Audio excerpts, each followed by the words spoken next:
Hi everyone, welcome back to another gameplay of BTD6. So I've been asked in the comments to show Deflation and Apocalypse until round 100, and now on YouTube you can find many different strategies depending also on the patches and how much time ago they were made, but I've never done it myself, so I decided to give it a go. And right now I'm going to show you Deflation until round 100. The strategy I'm going to show you is going to be from Basho Chalupa and ThinkHam. I've just slightly changed it and optimized it, but the strategy belongs to these two players, so I'm going to link their respective videos in the description below. And now for this gameplay I'm going to use Monkey Knowledge and have it maxed. And now I don't know if you don't have Monkey Knowledge maxed, you will still be able to survive all 100 rounds. So yeah, I don't know. And then instead, as heroes, I'm gonna go with Gwen. So let's go into logs. The map we're normally getting Deflation Round 100 is the best, because this map is very long and your towers can attack multiple portions of the path. And this is a commentary recording, so I'm commentary over a recording that I already did, and in that way I can speed up the video later on. So what about the positioning of the towers? Now this village closest to the bottom left side, right? So try to be precise, and then get the village 002. Then drop another village pretty much at 45 degrees top right of the first one. And the important thing is that the bottom right corner of the village cuts in half the top right corner of the log. Here in a moment with the mouse I'm going to show you what I mean. So that corner right there, you need to cut it with the village. Alright, so top right corner of that log, and then get the village 102. Then here, finishing with the last village, top right corner right there, and it should be in range of both villages, and also another village 002. So 3 villages with this count. And now placing Gwen on the bottom right corner. So as well here, try to be precise with the mouse and try to place her as close as possible to the bottom and to the right side. And then on top of her, an alchemist. Now this alchemist closest to Gwen, and then closest to the left. So there is a little bit of room where you can place the alchemist, so make sure that the alchemist is closest to Gwen and then is closest to the village, so to the left side. This alchemist will be 402. Then place another alchemist between the villages and between Gwen. There should be enough room. So try to place this alchemist closest to the top and then closest to the right. Once again, there is a little bit of room, so try to place it like that. This alchemist in strong 030. This alchemist is going to be very important in terms of pops, because it's going to be the tower with the highest amount of pops at the end of round 99.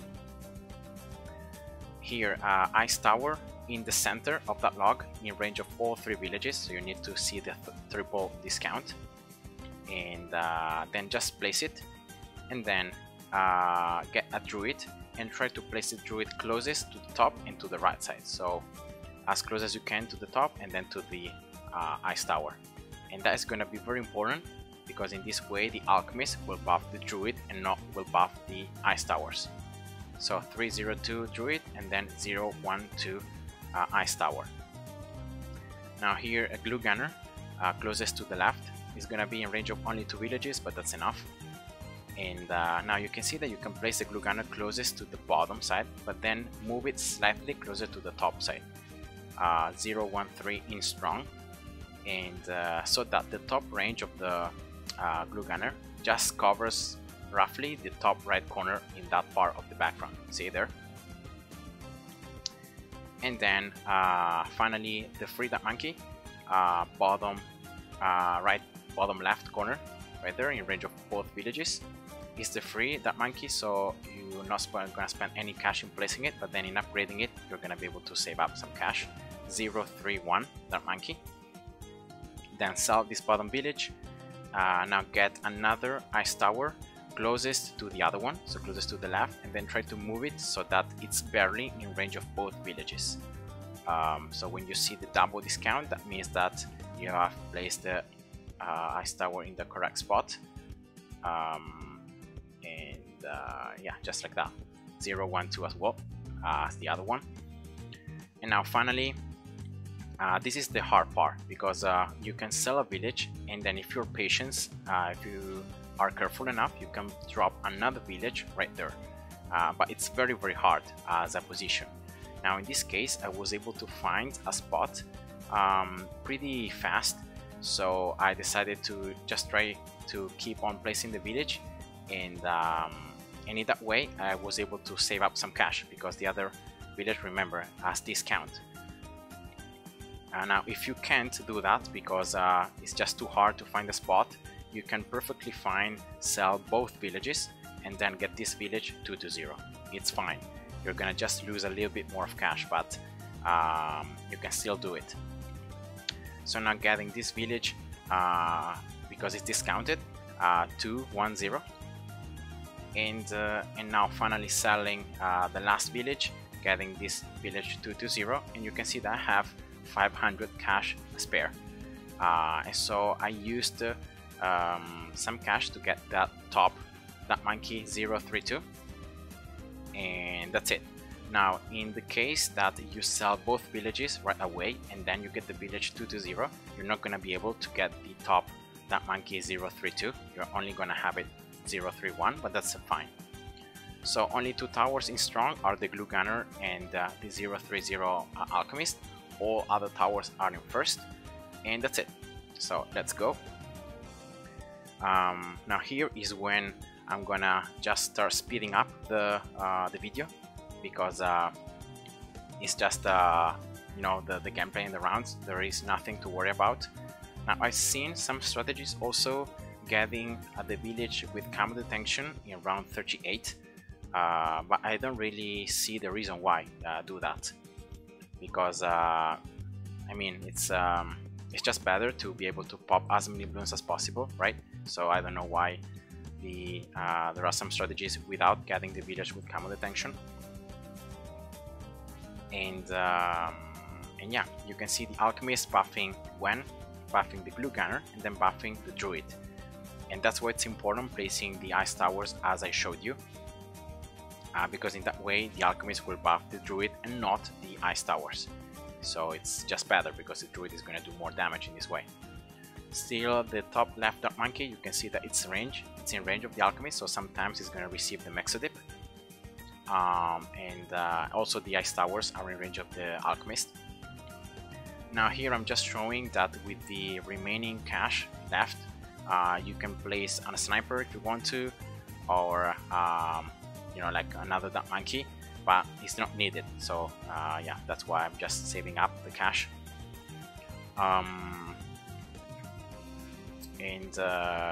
Now this strategy is very good, because of the fact that you're not gonna need to use Gwen's abilities, and you're not gonna need to micro, so to change the targeting of any tower. So you can like just start the game just like this, then come back at round 99, sell everything, get a sub 040, use first stroke capability 3 times, and then that's it. You have completed deflation. So yeah, that's why it's so good, and that's why I like it so much. And now in this case, in this gameplay, I'm gonna use Gwen's abilities just to be able to clear up some rounds a little faster. For example, around 63, 76, 78, 93 and 95 and 99. So just to be able to clear them up quickly. But other than that, it's I mean, you can still survive all those rounds without using Gwen's abilities. So yeah, that's why it's cool. And so really nothing to say other than the fact that the 030 alchemist in the center is the star tower, because for very late stages of the game you're going to be seeing that the alchemist, when the concussion explodes with the heated up effect from Gwen, is going to just literally delete Zomagad's BFBs. They're gonna like disappear, almost like it's a trick. So yeah, it's insane. And here at the very end, in round 99, I think I just pause a little bit the game to just show you the pops. And so here I can actually just go a little faster because yeah, it's just you know, surviving the rounds, defeating all the balloons and the stuff, so it's very easy. That monkey in the top side, it's very useful because it's gonna, well, do a little bit more damage, but especially it's gonna prevent regrow farming. Because of the blowback from the druid, sometimes some regrow balloons, because they're glued, and are gonna be very slowed, and they're gonna be able to regrow back a lot. So that can be annoying because that is gonna just delay your gameplay a little bit more. So that's why I think placing a 0-3-1 that monkey in that top side, still in range of the village, so having, you know, extra range, attack speed, is just better.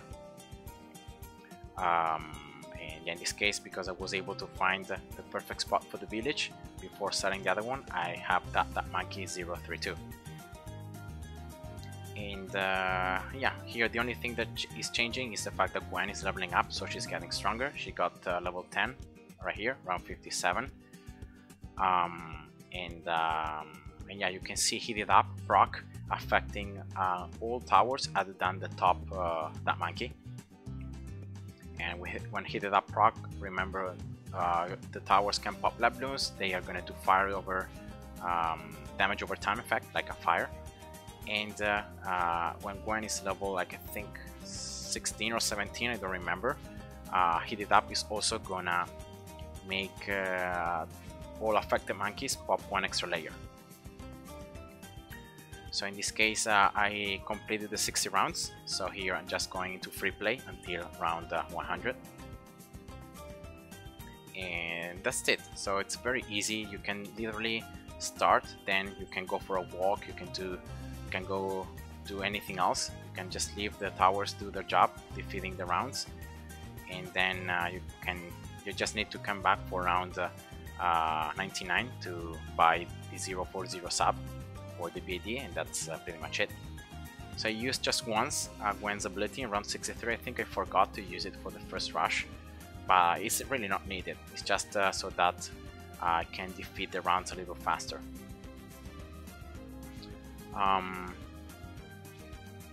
And yeah, really nothing else to say other than Gwen with the heated up proc. It's so good with ice towers because it's gonna make all balloons able to pop those frozen balloons, because otherwise they will not be able to. So yeah, Gwen and ice towers are very good together. And then of course the druid with the blowback effect, the ice towers freezing the ceramics, especially after round 80, is gonna be quite important to give more time. And then the 030 alchemist that is gonna just wreck the balloons. You're gonna be seeing after round 80 how insanely high the damage from that alchemist is gonna be. Already here you can see all those mobs just disappearing at once. So yeah, that's the power of the alchemist with a heated up proc. And yeah, I think here I can just accelerate it one more time. So let's try to accelerate it even one more time, just because there is really nothing to say here. So let's just go a little quickly. As I said, I'm gonna use Gwen level 10 in round 76, and then both in round 78 for the first and the second ceramic rush, just to clear those up faster. You can see that sometimes because of the blowback and the glue, some balloons are gonna be very slow, and that's why some rounds take so much to be completed, because of those very slow red or like blue balloons. So here is round 76, and that's Gwen level 10 that I used. And then here after round 77 I'm gonna use it for both ceramic rushes. I think for the first one I forgot to use it, but definitely for the second one I did use it. It's just to clear up the ceramics faster. It's not really that you need it to survive. So here a lot of regrow balloons, but you can see that I just freeze them, you pop them, and then there is no trouble. The map is very large, so you can even afford to, like, even if some balloons can sneak past, then you can attack them once again, so there is no rush. That's the zoom I got, and destroy it quite easily. And then from now on, super ceramics, so ceramics have more HP, but you could see right there the huge amount of damage from the concussion. All those BFBs just exploded all at once, and you can see that, like, they literally disappear. All those map class balloons just disappear once the concussion explodes. Boom, all the balloons are gone. And yes, that's just insane. That just shows you how good 0-3-0 alchemists are.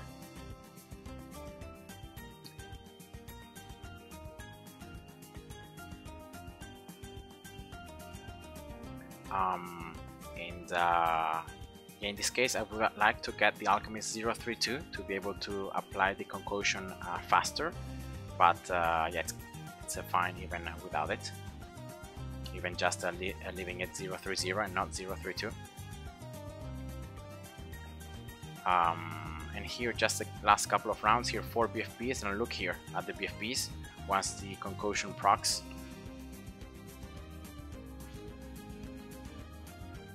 See, just a couple of BFBs, then just mobs, and then boom, they're all gone, just like that. So yeah, it's insane. And then for the last couple of rounds, I think I just use Gwen's abilities for when the DDTs came out, just to clear them up faster, and then I think that's pretty much it. So yeah, that's one Gwen level 10. Look at all these BFBs, boom, disappearing all at once, just like that. It's insane. Here, all these, oh my god, as well, are gonna have the same ending. Here now, round 93 as well, using Gwen's level 10, just to pop the balloons faster. Gwen is level 20 now, so her level 10 deals more damage.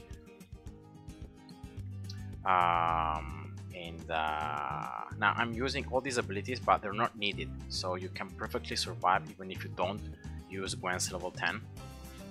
Yeah, that's just how good the strategy is. Round 96 as well. Here, all these rounds where there are a lot of balloons close to one another are very easy rounds. Like, you could see all those, oh my gods, round 96, they disappeared all at once. Yeah, that's just insane. So round 97 as well, pretty easy. Round 98, very easy because of the concussion. Now in this case, I think the concussion procced in a different timing, so that's why the Zomagats didn't all were destroyed at the same time. Now here I'm just slowing down to the normal speed, so you can see here the pops. So 1 million and almost 1.2 million pops from the Alchemist, when 400,000, and then yeah, that monkey and druid just like that. And here I just show the pops, and that's it. So now it's about selling time, selling everything, placing sat right there 040, and yeah, here you just need to use first strike ability as soon as it's off cooldown. So that's it for round 100. You're gonna use it twice, and then the third time is gonna pop the BD and all the DDTs and all the oh my god, so you don't have to pop them yourself. And that's it. So that's Deflation in this map. I hope you guys enjoyed, and see ya. Bye bye.